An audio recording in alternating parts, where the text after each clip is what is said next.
आप देख रहे हैं यूपी पोस्ट न्यूज, खबर की तह तक। क्या कहा और क्या बातें की, ब्यूरो रिपोर्ट।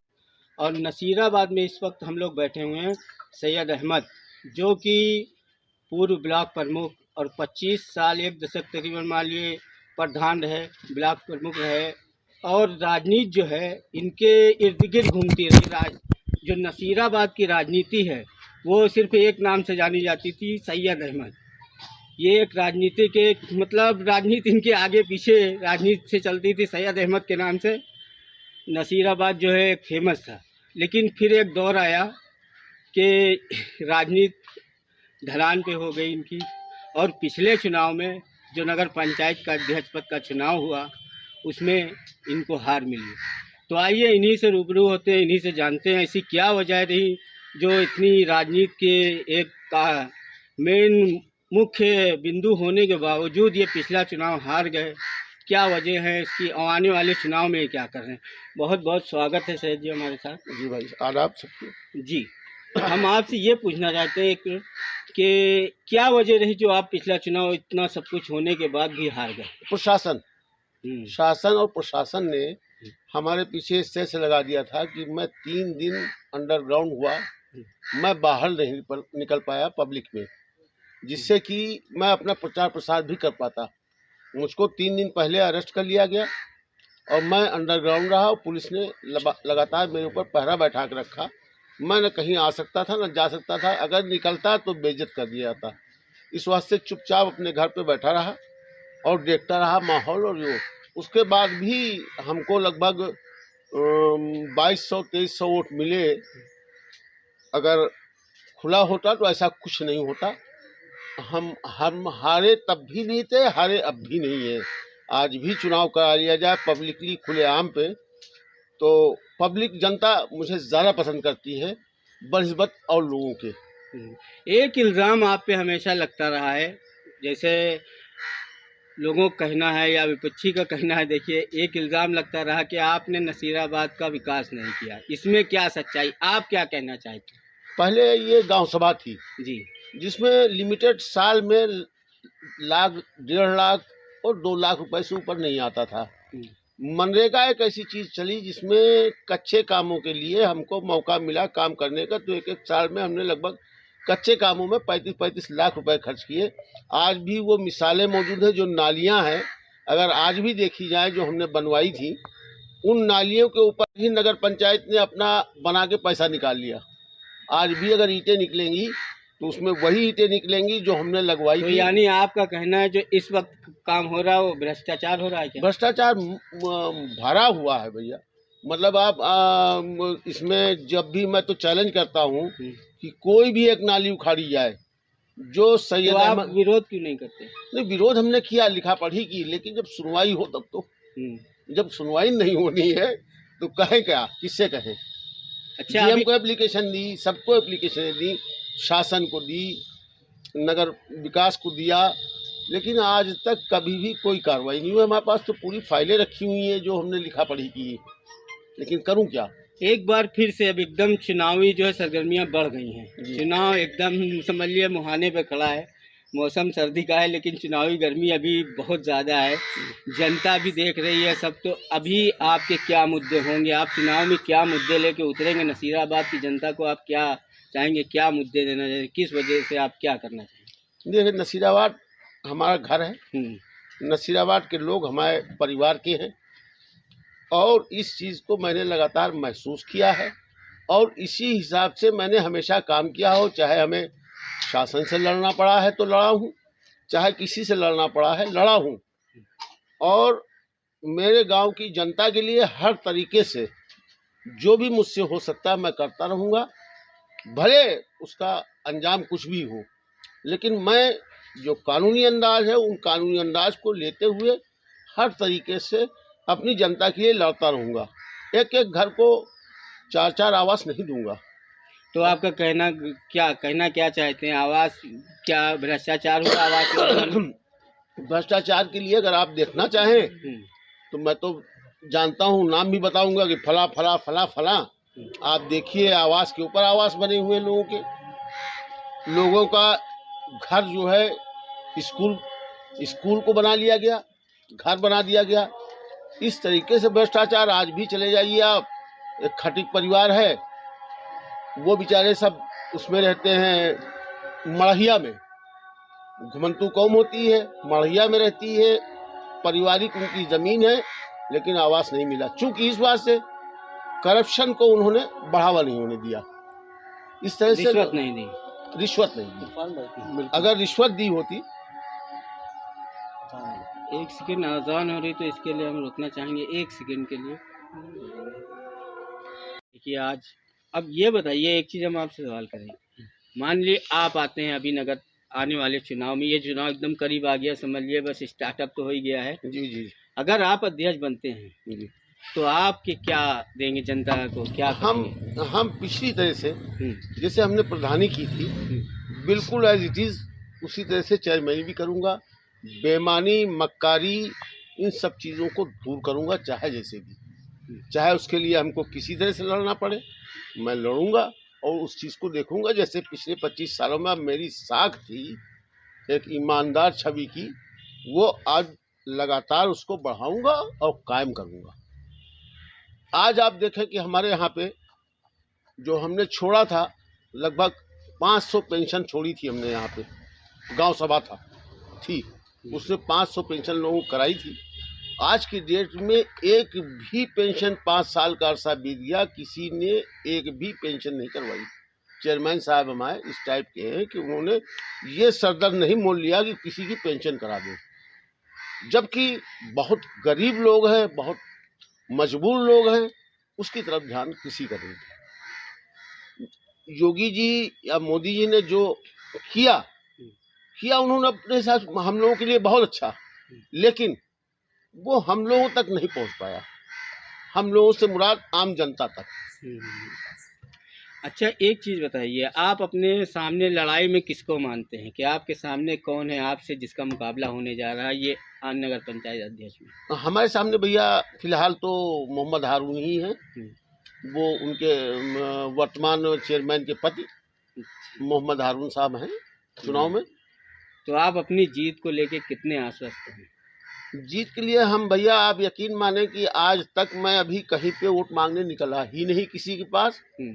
मैं खाली बस इतना निकलता हूँ, लोगों से मिल लेता हूँ, मिल के चला आता हूँ, कभी किसी से वोट के लिए कहा ही नहीं है। और हमको ज़्यादा उम्मीद ये है कि हम लगभग 3 हिस्से उस पे वोट लेंगे। तो क्यों, क्या वजह है इसका? क्योंकि पिछला रिकॉर्ड हमारा पिछला रिकॉर्ड हमारे साथ काम कर रहा है।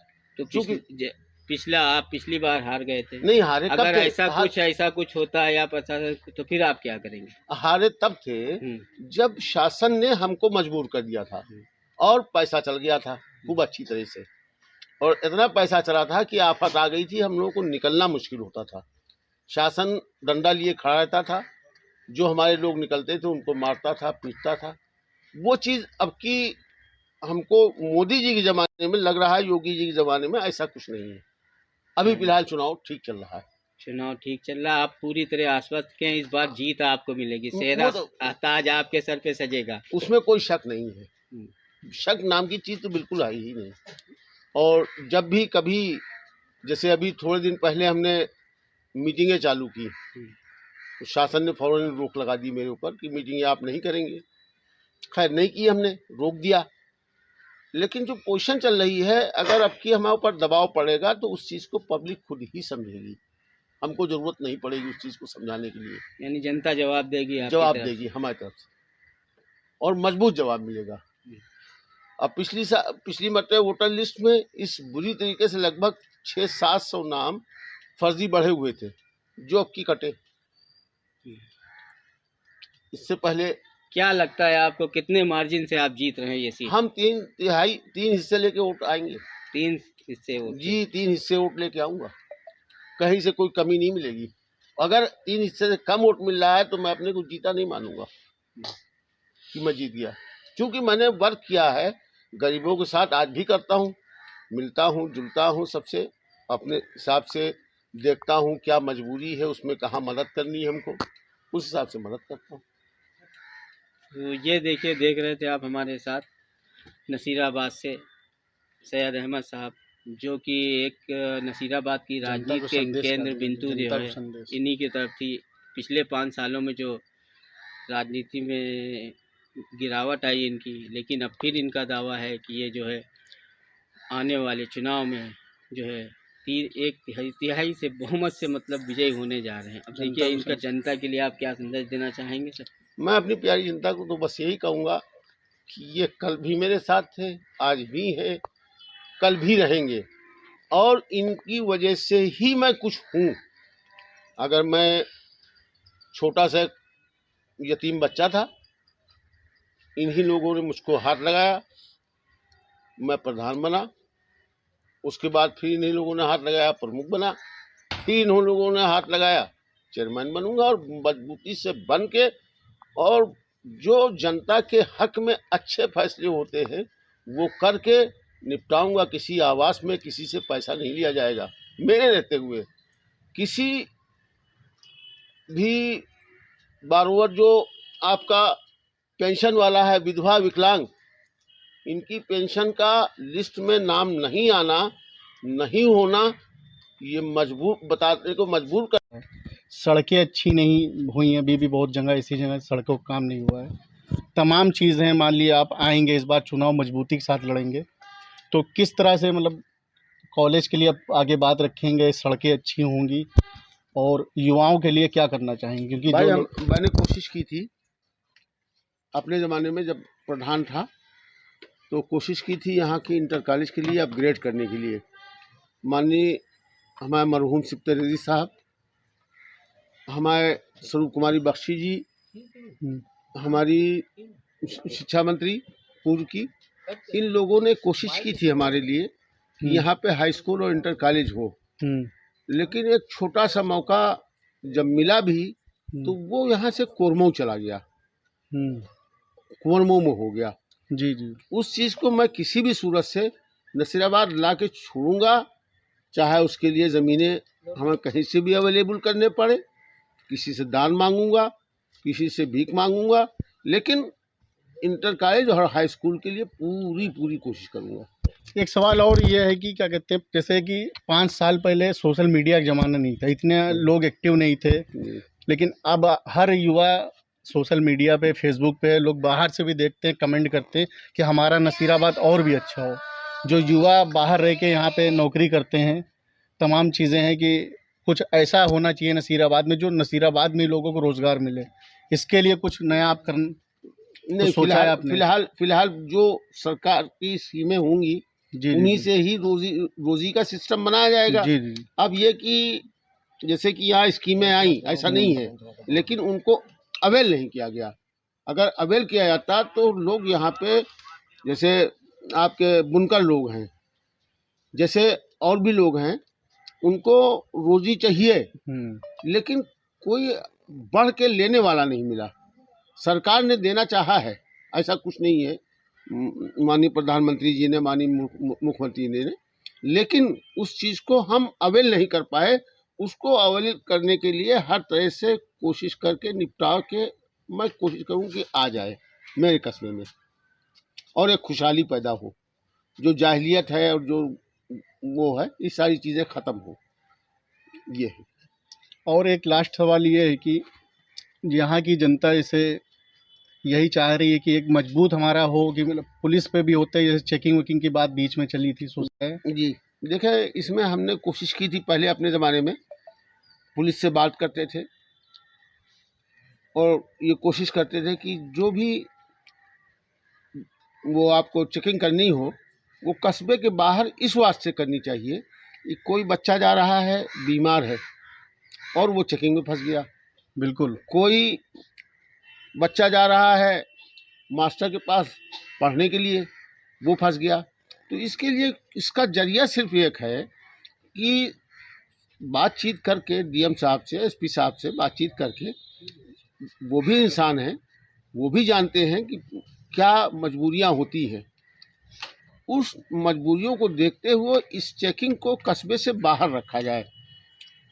चेकिंग बुरी चीज़ नहीं है, चेकिंग तो बहुत ज़रूरी चीज़ है, लेकिन बाहर, कस्बे से बाहर, क्योंकि कस्बे में चेकिंग करना किसी मरीज को पकड़ना है, किसी बहुत मजबूर आदमी को पकड़ना है, ये चीज़ जायज़ नहीं है। अभी भी जैसे मऊ रोड की रोड है, अभी वहाँ भी रोड पे बिल्कुल अभी भी देखेंगे आप गड्ढे हैं, तमाम चीज़ें हैं। जी जी अभी रोड पे भी काम नहीं हुआ है वहाँ पे चीज़ें। जी। तो इस पे कुछ कहना चाहेंगे? मान लिए आएंगे पर ब्लॉक प्रमुख बन के, पूर्व ब्लॉक प्रमुख थे, उसके बाद नगर पंचायत चुनाव होंगे, आपके हाथ में सारी चीज़ें होंगी, जी जी। सारे वर्कर आपके होंगे, आप नए सिरे से काम करेंगे। तो इस पे कुछ कहना चाहेंगे? सड़कों के लिए तमाम ऐसी चीज़ें, पुरानी सड़कें थी जो नहीं हुई, कुछ बनी हैं, कुछ नहीं बन पाई हैं।